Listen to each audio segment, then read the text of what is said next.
Hello दोस्तों, हम लोग PYQ सीरीज कर रहे हैं, एंशिएंट हिस्ट्री का कर रहे हैं, जो कि विभिन्न PCS एग्जाम्स में पूछे जा चुके हैं और आगे आने वाले किसी भी PCS या IAS या फिर जनरल कंपटीशन में भी पूछे जा सकते हैं। जहां भी सामान्य अध्ययन से क्वेश्चन पूछे जाते हैं उन सब एग्ज़ाम्स के लिए काफ़ी महत्वपूर्ण रहेंगे। जनरल में जैसे रेलवे, SSC, बैंकिंग, PSSC के द्वारा जो इंटर लेवल का या फिर ग्रेजुएट लेवल या फिर बिहार दरोगा या BPSC के थ्रू जो टीचर्स का एग्ज़ाम्स लिया जाता है या फिर अन्य स्टेट में भी जो टीचर्स के एग्ज़ाम होते हैं जहाँ पे सामान्य अध्ययन से क्वेश्चन पूछे जाते हैं, उनके लिए काफ़ी महत्वपूर्ण रहेंगे। ठीक है दोस्तों, करते हैं। एंशिएंट हिस्ट्री का क्वेश्चन कर रहे हैं, देखते हैं। सूची 1 को सूची 2 से मिलान करना, बौद्ध धर्म से संबंधित क्वेश्चन है। ठीक है, जन्म, ये सूची 1 को सूची 2 से मिलाना है। तो जन्म से क्या संबंधित है? तो कमल। ठीक है, जन्म से तो कमल। प्रथम प्रवचन से संबंधित है तो धर्म चक्र प्रवर्तन प्रथम वचन से संबंधित है। महाबोधि से संबंधित क्या है? तो बोधि वृक्ष संबंधित है। महाबोधि बोधि वृक्ष से संबंधित है। त्याग से संबंधित क्या है? तो घोड़ा संबंधित है त्याग से। ठीक है, तो ए का चौथा, बी का दूसरा, सी का पहला और डी का तीसरा। ठीक है, तो डी आंसर हो जाएगा। ठीक है, 4 2 1 3। देख लीजिए एक बार चिन्ह और अर्थ। तो जन्म का अर्थ कमल से, प्रथम प्रवचन धर्म चक्र प्रवर्तन से, महाबोधि बोधि वृक्ष से और त्याग घोड़ा से संबंधित है। कर माता लामा तिब्बत के बुद्ध संप्रदाय के किस वर्ग का है? तो कंग्यूपा से संबंधित है, कंग्यूपा वर्ग का। ठीक है, कर माता लामा तिब्बत के बुद्ध संप्रदाय के किस वर्ग का है? कंग्यूपा का है। ठीक है, बी आंसर हो जाएगा।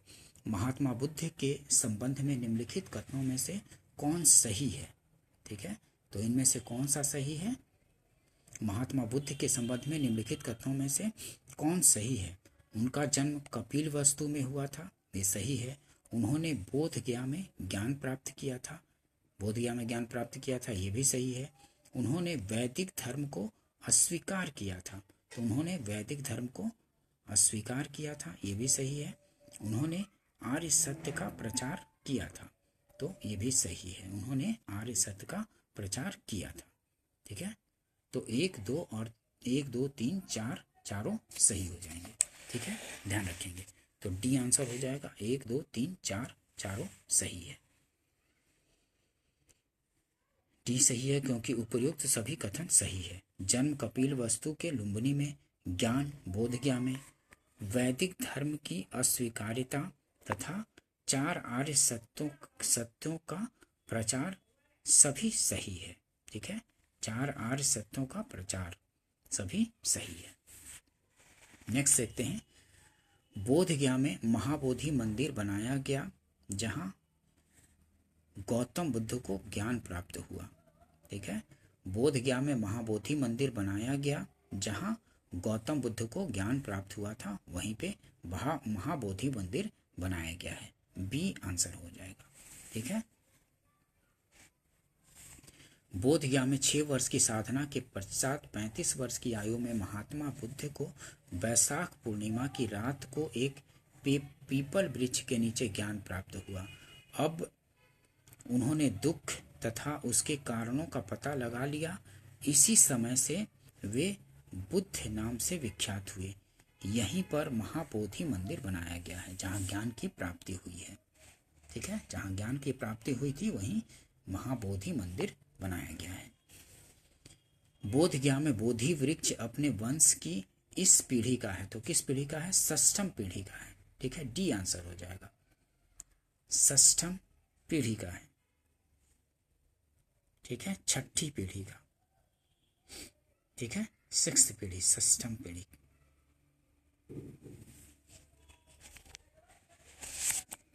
नेक्स्ट देखते हैं, छठी पीढ़ी का है।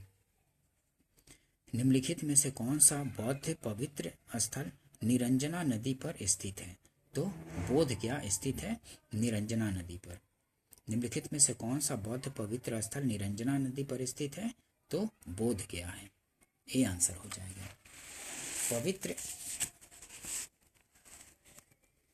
पवित्र बौद्ध स्थल बोध गया, जहाँ गौतम बुद्ध को सर्वप्रथम ज्ञान प्राप्त हुआ था, निरंजना नदी पर स्थित है।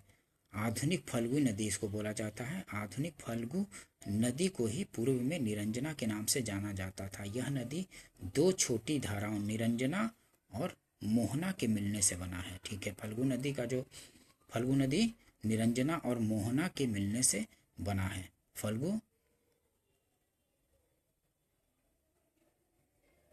ठीक है, निरंजना दो छोटी धाराओं निरंजना और मोहना के मिलने के बाद बनती है। बुद्ध के उपदेश किससे संबंधित है? तो बुद्ध के उपदेश आचरण की शुद्धता व पवित्रता से संबंधित है। बुद्ध के उपदेश किससे संबंधित है? तो आचरण की शुद्धता व पवित्रता से संबंधित है। डी आंसर हो जाएगा। ठीक है, महात्मा बुद्ध के उपदेश आचरण की पवित्रता एवं शुद्धता से संबंधित थे। बुद्ध के उपदेशों में आत्मा संबंधी विवाद नहीं है। धार्मिक कर्मकांडों की बुद्ध ने आलोचना की है। ठीक है, धार्मिक कर्मकांडों की बुद्ध ने आलोचना की है। ठीक है, नेक्स्ट देखते हैं, निम्नलिखित में से कौन बुद्ध के जीवन काल में ही संघ प्रमुख होना चाहता था? तो वो था देवदत्त। निम्नलिखित में से कौन बुद्ध के जीवन काल में ही संघ प्रमुख होना चाहता था? तो वो था देवदत्त। ये आंसर हो जाएगा। नेक्स्ट देखते हैं, गौतम बुद्ध ने अपनी मृत्यु के उपरांत बौद्ध संघ के नेतृत्व के लिए निम्न में से किसे नामित किया था? तो उपयुक्त में से कोई नहीं। गौतम बुद्ध ने अपनी मृत्यु के उपरांत बौद्ध संघ के नेतृत्व के लिए निम्नलिखित में से किसे नामित किया था? तो इनमें से कोई नहीं हो जाएगा। आनंद, महाकश्यप, अपुपाली, इनमें से कोई नहीं। कुशीनारा में मल्लों के साल वन में विश्राम के दौरान अपनी मृत्यु से पूर्व बुद्ध ने भिक्षुओं को निकट बुलाकर धर्मोपदेश दिया। आनंद, शायद तुम ऐसा सोचो कि हमारे शास्ता चले गए, अब हमारा शास्ता नहीं है। आनंद, ऐसा मत समझना। मैंने जो धर्म और विनय दिए हैं, मेरे बाद वे ही तुम्हारे शास्ता होंगे। ठीक है, जो मैंने धर्म और विनय दिए हैं, मेरे बाद वही तुम्हारे शास्ता होंगे। इस प्रकार स्पष्ट है कि बुद्ध ने अपने मृत्यु के उपरांत बौद्ध संघ के नेतृत्व के लिए किसी को नामित नहीं किया था, बल्कि अपने जो उपदेश दिए गए थे, धर्म एवं नियम विनय को ही मार्गदर्शक बताया। ठीक है, उपदेश धर्म एवं विनय को ही मार्गदर्शक बताया था। ठीक है, ध्यान रखेंगे इस चीज को। नेक्स्ट, अष्टांग मार्ग की संकल्पना अंग है। अष्टांग मार्ग की संकल्पना अंग है किसका? तो धर्म चक्र परिवर्तन सूत्र की विषय वस्तु का। डी आंसर हो जाएगा। अष्टांग मार्ग की संकल्पना अंग है किसका? तो धर्म चक्र परिवर्तन सूत्र की विषय वस्तु का। डी आंसर हो जाएगा। नेक्स्ट देखते हैं, गौतम बुद्ध के बारे में निम्न में से क्या सत्य है? तो गौतम बुद्ध के बारे में निम्न में से क्या सत्य है? उत्तर चुनना है। वे कर्म में विश्वास करते थे, सही है। आत्मा का शरीर में परिवर्तन मानते थे, आत्मा का शरीर में परिवर्तन मानते थे, ये भी सही है। निर्वाण प्राप्ति में विश्वास करते थे, ये भी सही है। ईश्वर की सत्ता में विश्वास करते थे, वे ईश्वर की सत्ता में विश्वास नहीं करते थे। ठीक है, तो 1, 2 और 3 सही होगा। तो ए आंसर हो जाएगा। ठीक है, 1, 2 और 3 सही हो जाएगा। महात्मा बुद्ध कर्म सिद्धांत में विश्वास करते थे।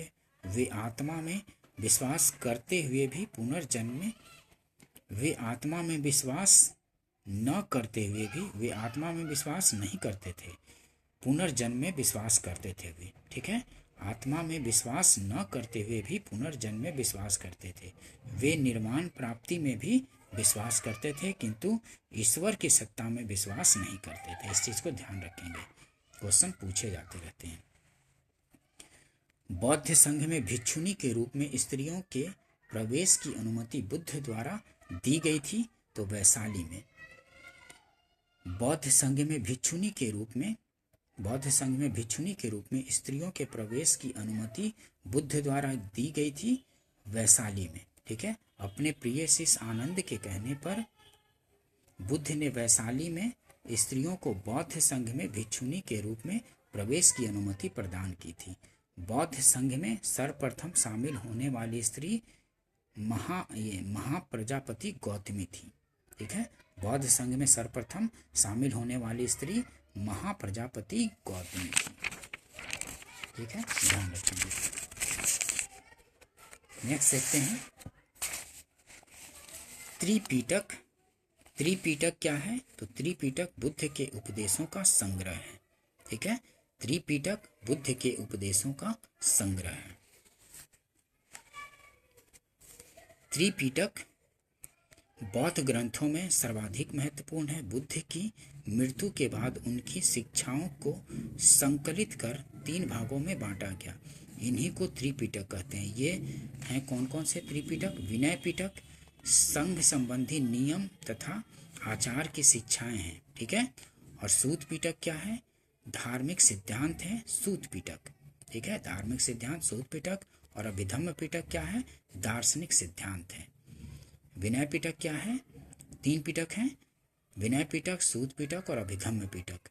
विनय पिटक में संघ संबंधी नियम तथा आचार की शिक्षाएं हैं, और सूत पिटक धार्मिक सिद्धांत है, और अभिधम्म पिटक में दार्शनिक सिद्धांत है। ठीक है, त्रिपिटक ग्रंथ किस धर्म से संबंधित है? तो त्रिपिटक ग्रंथ जो है किससे? तो बौद्ध धर्म से संबंधित है। ठीक है, त्रिपिटक ग्रंथ किस धर्म से संबंधित है? तो बौद्ध धर्म से संबंधित है। बी आंसर हो जाएगा। त्रिपिटक निम्नलिखित में से किससे संबंधित है? तो बौद्धों से संबंधित है त्रिपिटक। बी आंसर हो जाएगा। त्रिपिटक निम्नलिखित में से किससे संबंधित है? तो बौद्धों से संबंधित है। बी आंसर होगा। नेक्स्ट देखते हैं, निम्नलिखित में से किस बौद्ध ग्रंथ में संघ जीवन के नियम प्राप्त होते हैं? तो संघ जीवन के नियम प्राप्त होते हैं किससे? तो विनय पिटक से प्राप्त होते हैं। ठीक है, संघ जीवन के नियम हैं विनय पिटक में। बी आंसर हो जाएगा। नेक्स्ट देखते हैं, निम्न में से किस बौद्ध साहित्य में महात्मा बुद्ध के नैतिक एवं सिद्धांत संबंधी प्रवचन मिलते हैं, संकलित हैं? तो वो सूत पिटक में है। ठीक है, नैतिक एवं सिद्धांत संबंधी प्रवचन संकलित है किसमें? महात्मा बुद्ध के नैतिक एवं सिद्धांत संबंधी प्रवचन संकलित है किसमें? तो सूत पिटक में संकलित है। डी आंसर हो जाएगा। सूत पिटक में डी आंसर हो जाएगा। सूत पिटक में महात्मा बुद्ध के नैतिक एवं सिद्धांत संबंधी प्रवचन संकलित है, अर्थात इसमें बौद्ध धर्म के सिद्धांत एवं उपदेश संग्रह है। जबकि विनय पिटक में संघ संबंधी नियम तथा दैनिक जीवन संबंधी आचार विचारों, विधि निषेधों आदि का संग्रह है। जातकों में बुद्ध के पूर्व जन्मों की कहानियां संग्रहित हैं। ठीक है, जातक में क्या है? तो बुद्ध के पूर्व जन्मों की कहानियां संग्रहित हैं। ये भी ध्यान रखेंगे। नेक्स्ट देखते हैं, प्राचीन भारत के बौद्ध मठों में पौवरन नामक समारोह आयोजित किया जाता था, जो था क्या था? तो वर्षा ऋतु के दौरान मठों में प्रवास के समय भिक्षुओं द्वारा किए गए अपराधों की स्वीकारोक्ति का अवसर होता था। ठीक है, वर्षा ऋतु के दौरान मठों में प्रवास के समय भिक्षुओं द्वारा किए गए अपराधों की स्वीकारोक्ति का अवसर होता था। प्राचीन भारत के मठों में पौवरन नामक समारोह आयोजित किया जाता था। पौवरन नामक समारोह क्या था? तो वर्षा ऋतु के दौरान मठों में प्रवास के समय भिक्षुओं द्वारा किए गए अपराधों की स्वीकारोक्ति का अवसर होता था। ठीक है, ध्यान रखेंगे। बी आंसर हो जाएगा। नेक्स्ट देखते हैं, अशोकाराम विहार निम्नलिखित में से किस स्थान पर स्थित है? तो अशोकाराम विहार पाटलिपुत्र में स्थित है। अशोकाराम विहार निम्नलिखित में से किस स्थान पर स्थित है? तो पाटलिपुत्र में स्थित है अशोकाराम विहार। बी आंसर हो जाएगा। नेक्स्ट देखते हैं, विश्व का सबसे ऊंचा कहा जाने वाला विश्व शांति स्तूप बिहार में कहाँ स्थित है? तो राजगीर में स्थित है। विश्व का सबसे ऊंचा कहा जाने वाला विश्व शांति स्तूप बिहार में कहाँ स्थित है? तो राजगीर में स्थित है। ठीक है दोस्तों, सी आंसर हो जाएगा। बुद्ध की 80 फुट बड़ी प्रतिमा जो बोध गया में है निर्मित की गई थी? तो जापानियों द्वारा की गई थी। बुद्ध की 80 फुट बड़ी प्रतिमा जो बोध गया में है निर्मित की गई थी, किसके द्वारा? तो जापानियों द्वारा निर्मित की गई थी। ए आंसर हो जाएगा। नेक्स्ट देखते हैं, वह स्तूप स्थल जिसका संबंध भगवान बुद्ध के जीवन की किसी घटना से नहीं रहा वह है? तो सांची। सारनाथ तो है, बोधगया भी और कुशीनारा भी भगवान बुद्ध से संबंधित है, लेकिन सांची जो है महात्मा बुद्ध से संबंधित नहीं है। तो बी आंसर हो जाएगा। वह स्तूप स्थल जिसका संबंध भगवान बुद्ध के जीवन के किसी घटना से नहीं रहा वह है सांची। ठीक है, बी आंसर होगा। नेक्स्ट देखते हैं, निम्नलिखित स्तूपों का सही तैथिक क्रम कालानुक्रम क्या है? तो इसमें एक्सप्लेनेशन देख लेते हैं। भरहुत एवं सांची के स्तूप की स्थापना मौर्य शासक अशोक के शासनकाल में हुई थी। कुछ ऐतिहासिक स्रोत धमेक स्तूप का निर्माण काल भी अशोक के शासन काल को ही मानते हैं। अमरावती स्तूप का निर्माण सातवाहन के समय में हुआ था। भरहुत, सांची एवं धमेक स्तूप के निर्माण क्रम निर्धारित करना संभव नहीं है। यह प्रश्न मूल्यांकन से बाहर किए जाने योग्य है। ठीक है, मतलब कालक्रम सुटेबल नहीं बैठता इस वजह से। नेक्स्ट देखते हैं, संसार अस्थिर और क्षणिक है का निम्न में से किससे संबंध है? तो बौद्ध से संबंधित है। संसार अस्थिर और क्षणिक है का निम्न में से किससे संबंधी है? तो बौद्ध से संबंधित है। ए आंसर हो जाएगा। निम्नलिखित में से किसे एशिया की ज्योति पुंज के तौर पर जाना जाता था? तो एशिया की ज्योति पुंज के तौर पर जाना जाता था गौतम बुद्ध को। ठीक है, एशिया की ज्योति पुंज के तौर पर गौतम बुद्ध को जाना जाता था। ए आंसर हो जाएगा। नेक्स्ट देखते हैं, निम्नांकित में से किसे एशिया का ज्योति पुंज के नाम से जाना जाता था? तो भगवान बुद्ध को एशिया के ज्योति पुंज के नाम से जाना जाता था। बी आंसर हो जाएगा। सर एडविन एर्नाल्ड की पुस्तक the light of the Asia आधारित है? तो ललित विस्तार पर। बी आंसर हो जाएगा। सर एडविन एर्नाल्ड की पुस्तक the light of the Asia आधारित है, ललित विस्तार पर आधारित है। ठीक है, बी आंसर हो जाएगा, ध्यान रखेंगे दोस्तों। अगर सेशन पसंद आता है तो इसको लाइक कीजिए, शेयर कीजिए और सब्सक्राइब कीजिए। ठीक है, इस तरह के ताकि और इस तरह के और भी महत्वपूर्ण वीडियो विभिन्न सब्जेक्ट का भी धीरे धीरे लाता जाता रहे। ठीक है, ठीक है दोस्तों, आगे करते हैं। नेक्स्ट, बौद्ध धर्म के महायान और हीनयान संप्रदायों में सर्वाधिक मौलिक अंतर निम्नलिखित में से कौन सा है? तो देवी देवताओं की पूजा। बौद्ध धर्म के महायान और हीनयान संप्रदायों में सर्वाधिक मौलिक अंतर निम्नलिखित में से कौन सा है? तो देवी देवताओं की पूजा मेन अंतर है। ठीक है, सी आंसर हो जाएगा।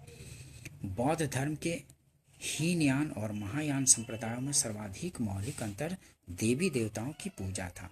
हीनयान में बुद्ध को एक महापुरुष माना जाता था। ठीक है, हीनयान में बुद्ध को महापुरुष माना जाता था, जबकि महायान में उन्हें देवता माना गया तथा उनकी पूजा की जाने लगी। इसी के साथ ही अनेक बोधिसत्वों की भी पूजा की जाने लगी। ठीक है, जो महायान के लोग थे वे बुद्ध को देवता जबकि महायान में उन्हें देवता माना गया और उनकी पूजा की जाने लगी थी। ठीक है, नेक्स्ट देखते हैं, गौतम बुद्ध को एक देवता का स्थान किस राजा के युग में प्राप्त हुआ? तो कनिष्क के युग में देवता का स्थान प्राप्त हुआ था गौतम बुद्ध को। बी आंसर हो जाएगा। गौतम बुद्ध को एक देवता का स्थान किस राजा के युग में प्राप्त हुआ? तो कनिष्क के युग में प्राप्त हुआ। बी आंसर हो जाएगा। ठीक है, भारत में पहले जिस मानव प्रतिमाओं को पूजा गया वह थी, तो किस मानव प्रतिमा की पूजा गया था? तो बुद्ध की प्रतिमा को भारत में पहले पूजा गया था। भारत में पहले जिस मानव प्रतिमाओं को पूजा गया वह थी किसकी? तो बुद्ध की प्रतिमा को। ठीक है, सी आंसर हो जाएगा। नेक्स्ट देखते हैं, भारत में सबसे पहले बुद्ध की प्रतिमाओं की पूजा की गई। बौद्ध धर्म के महायान शाखा के अनुयायियों ने सर्वप्रथम बुद्ध मूर्तियां स्थापित करके उनकी पूजा आरंभ की थी। ठीक है, पूजा प्रारंभ की थी, ध्यान रखेंगे। ठीक है, नेक्स्ट देखते हैं, देश में निम्न में से किसने मूर्ति पूजा की नींव रखी थी? तो बौद्ध धर्म ने। देश में निम्न में से किसने मूर्ति पूजा की नींव रखी थी? तो बौद्ध धर्म ने रखी थी। बी आंसर हो जाएगा। ठीक है, नेक्स्ट देखते हैं, गांधार शैली की मूर्ति कला में बुद्ध के सारनाथ में हुए प्रथम धर्मोपदेश से संबद्ध प्रवचन मुद्रा का नाम क्या है? तो धर्म चक्र है। धर्म चक्र, सी आंसर हो जाएगा। गांधार शैली की मूर्ति कला में बुद्ध के सारनाथ में हुए प्रथम धर्मोपदेश से संबद्ध प्रवचन मुद्रा का नाम क्या है?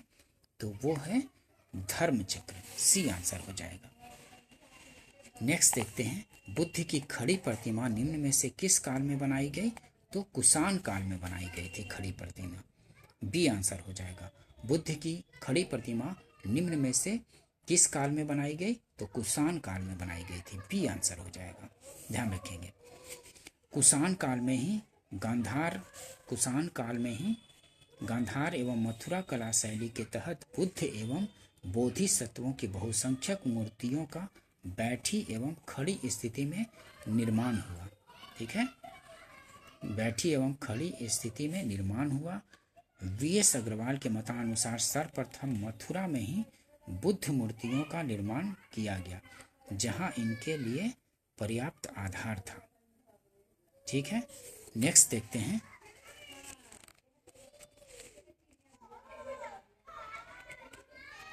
भगवान बुद्ध की प्रतिमा कभी कभी एक हस्त मुद्रा युक्त दिखाई गई है, जिसे भूमि स्पर्श मुद्रा कहा जाता है। यह किसका प्रतीक है? तो मार के प्रलोभनों के बावजूद अपनी सुचिता और शुद्धता का साक्षी होने के लिए बुद्ध का धरती का आह्वान। ठीक है, बी आंसर हो जाएगा। भगवान बुद्ध की प्रतिमा कभी कभी एक हस्त मुद्रा युक्त दिखाई गई, जिसे भूमि स्पर्श मुद्रा कहा गया है। यह किसका प्रतीक है? तो मार के प्रलोभनों के बावजूद अपनी सुचिता और शुद्धता का साक्षी होने के लिए बुद्ध का धरती का आह्वान। बी आंसर हो जाएगा। ठीक है, ध्यान रखेंगे।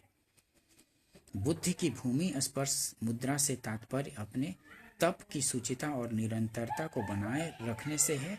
बुद्ध की भूमि स्पर्श मुद्रा मार कामदेव के प्रलोभनों के बावजूद अपनी सुचिता और शुद्धता का साक्षी होने के लिए बुद्ध का धरती का आह्वान को प्रदर्शित करती है। ठीक है, नेक्स्ट देखते हैं, काफ़ी इंपॉर्टेंट क्वेश्चन है दोस्तों, इसको ठीक से करेंगे ताकि आगे आने वाले किसी भी एग्जाम्स में आप बेहतर प्रदर्शन कर सकें। ठीक है, भूमि स्पर्श मुद्रा की सारनाथ बुद्ध मूर्ति संबंधित है, तो गुप्त काल से संबंधित है। ठीक है, भूमि स्पर्श मुद्रा की सारनाथ बुद्ध मूर्ति संबंधित है किससे? तो गुप्त काल से संबंधित है। डी आंसर हो जाएगा। ठीक है, सारनाथ की मूर्ति भूमि स्पर्श मुद्रा वाली बुद्ध प्रतिमा कालांकित है। कहाँ? तो गुप्त काल से संबंधित है। सारनाथ की मूर्ति ये सारनाथ की भूमि स्पर्श मुद्रा वाली बुद्ध प्रतिमा कालांकित है, तो गुप्त काल से कालांकित है। सारनाथ की भूमि स्पर्श मुद्रा वाली बुद्ध प्रतिमा कालांकित है, कब की? तो गुप्त काल से संबंधित है। ठीक है, नेक्स्ट देखते हैं। निम्नलिखित कथनों पर विचार कीजिए, दिए गए कूट से सही उत्तर चुने। तो कथन और कारण वाला है, कुशीनगर मल्ल गणराज्य की राजधानी थी। कुशीनगर जो थी मल्ल गणराज्य की राजधानी थी, सही है। महात्मा बुद्ध का महापरिनिर्वाण कुशीनगर में हुआ था, ये भी सही है। ठीक है, ये भी सही है और कारण भी सही है। महात्मा बुद्ध का महापरिनिर्वाण मतलब मृत्यु कहाँ हुआ था? कुशीनगर में हुआ था, और कुशीनगर मल्ल गणराज्य की राजधानी है। दोनों सही है, कथन और कारण दोनों सही है, लेकिन व्याख्या नहीं करता है, तो बी आंसर हो जाएगा। ठीक है, दोनों सही है लेकिन व्याख्या नहीं करता है, बी आंसर हो जाएगा। नेक्स्ट देखते हैं।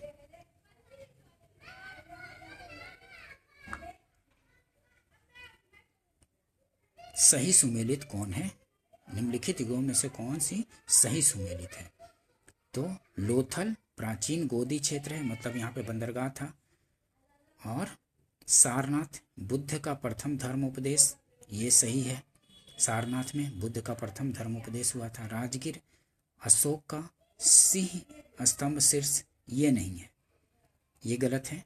नालंदा बौद्ध अधिगम का महान पीठ है, तो नालंदा बौद्ध अधिगम का महान पीठ है, तो ये सही है। 1, 2 और 4 सही है। ठीक है, 1, 2 और 4 सही है, तो सी आंसर हो जाएगा। ठीक है, सी आंसर, 1, 2 और 4 सही है। ठीक है, नेक्स्ट देखते हैं। महायान बौद्ध धर्म में बोधिसत्व अवलोकितेश्वर को और किस अन्य नाम से जाना जाता है? तो पद्म पानी के नाम से जाना जाता है, सी आंसर हो जाएगा। महायान बौद्ध धर्म में बोधिसत्व अवलोकितेश्वर को और किस अन्य नाम से जाना जाता है? तो पद्म पानी के नाम से जाना जाता है, सी आंसर हो जाएगा। ठीक है, नेक्स्ट देखते हैं। हीनयान अवस्था का विशालतम एवं सर्वाधिक विकसित शैलकृत चैत्यगृह स्थित है, कहाँ? तो कार्ले में स्थित है। हीनयान अवस्था का विशालतम एवं सर्वाधिक विकसित शैलकृत चैत्यगृह स्थित है, कार्ले में स्थित है, सी आंसर हो जाएगा। ठीक है, प्रथम शताब्दी ईस्वी में किस भारतीय बौद्ध भिक्षु को चीन भेजा गया था? तो नागार्जुन को भेजा गया था, डी आंसर हो जाएगा। प्रथम शताब्दी ईस्वी में किस भारतीय बौद्ध भिक्षुक को चीन भेजा गया था? तो नागार्जुन को भेजा गया था, डी आंसर होगा, ध्यान रखेंगे दोस्तों। नेक्स्ट देखते हैं। शून्यता के सिद्धांत का सर्वप्रथम प्रतिपादन करने वाले बौद्ध दार्शनिक का नाम क्या है? तो नागार्जुन है। शून्यता के सिद्धांत का सर्वप्रथम प्रतिपादन करने वाले बौद्ध दार्शनिक का नाम है नागार्जुन, ए आंसर हो जाएगा। ठीक है, नागार्जुन, ए आंसर हो जाएगा। नेक्स्ट देखते हैं। नागार्जुन किस बौद्ध संप्रदाय के थे? तो नागार्जुन माध्यमिक बौद्ध संप्रदाय के थे। नागार्जुन किस बौद्ध संप्रदाय के थे? तो माध्यमिक के थे, सी आंसर होगा। नेक्स्ट देखते हैं। बौद्ध शिक्षा का केंद्र है, बौद्ध शिक्षा का केंद्र विक्रमशिला है, ए आंसर हो जाएगा। ठीक है, बौद्ध शिक्षा का केंद्र कौन सा है? तो विक्रमशिला है, ए आंसर होगा। नेक्स्ट देखते हैं। बल्लभी विश्वविद्यालय स्थित था, तो बल्लभी विश्वविद्यालय गुजरात में स्थित था। ठीक है, बल्लभी विश्वविद्यालय कहाँ? तो गुजरात में स्थित था, डी आंसर हो जाएगा। नालंदा विश्वविद्यालय के स्थापन का युग कौन सा है? तो गुप्त है। नालंदा विश्वविद्यालय के स्थापन का युग है गुप्त का। ठीक है, नालंदा विश्वविद्यालय के स्थापन का युग है गुप्त काल में स्थापित हुआ था नालंदा विश्वविद्यालय। ठीक है, कुमारगुप्त प्रथम द्वारा स्थापित किया गया था नालंदा बौद्ध विहार। ठीक है, गुप्त काल में। नेक्स्ट देखते हैं। नालंदा विश्वविद्यालय के संस्थापक कौन थे? तो कौन थे? कुमारगुप्त थे। ठीक है, कुमारगुप्त। नालंदा विश्वविद्यालय के संस्थापक कौन थे? तो कुमारगुप्त गुप्त थे, कुमारगुप्त प्रथम। वेन सांग के अनुसार नालंदा विश्वविद्यालय का संस्थापक शक्रादित्य था, जिसने बौद्ध धर्म के त्रिरत्न के प्रति महती श्रद्धा के कारण इसकी स्थापना करवाई थी। शक्रादित्य की पहचान कुमारगुप्त प्रथम 415 से 455 ईस्वी से की जाती है, जिसकी प्रसिद्ध उपाधि महेंद्रादित्य है। ठीक है, कुमारगुप्त प्रथम ने ही नालंदा विश्वविद्यालय की स्थापना करवाई थी। ठीक है, ध्यान रखेंगे। नालंदा विश्वविद्यालय किस लिए विश्व प्रसिद्ध है? तो किस लिए? बौद्ध धर्म दर्शन के लिए प्रसिद्ध है नालंदा विश्वविद्यालय। ठीक है, नालंदा विश्वविद्यालय किस लिए प्रसिद्ध, विश्व प्रसिद्ध थी? नालंदा विश्वविद्यालय किस लिए विश्व प्रसिद्ध था? तो बौद्ध धर्म दर्शन के लिए विश्व प्रसिद्ध था। ठीक है दोस्तों, सेशन पसंद आता हो तो इसको लाइक कीजिए, सब्सक्राइब कीजिए और शेयर भी कीजिए। ठीक है दोस्तों, मिलते हैं नेक्स्ट वीडियो में। वीडियो देखने के लिए थैंक यू।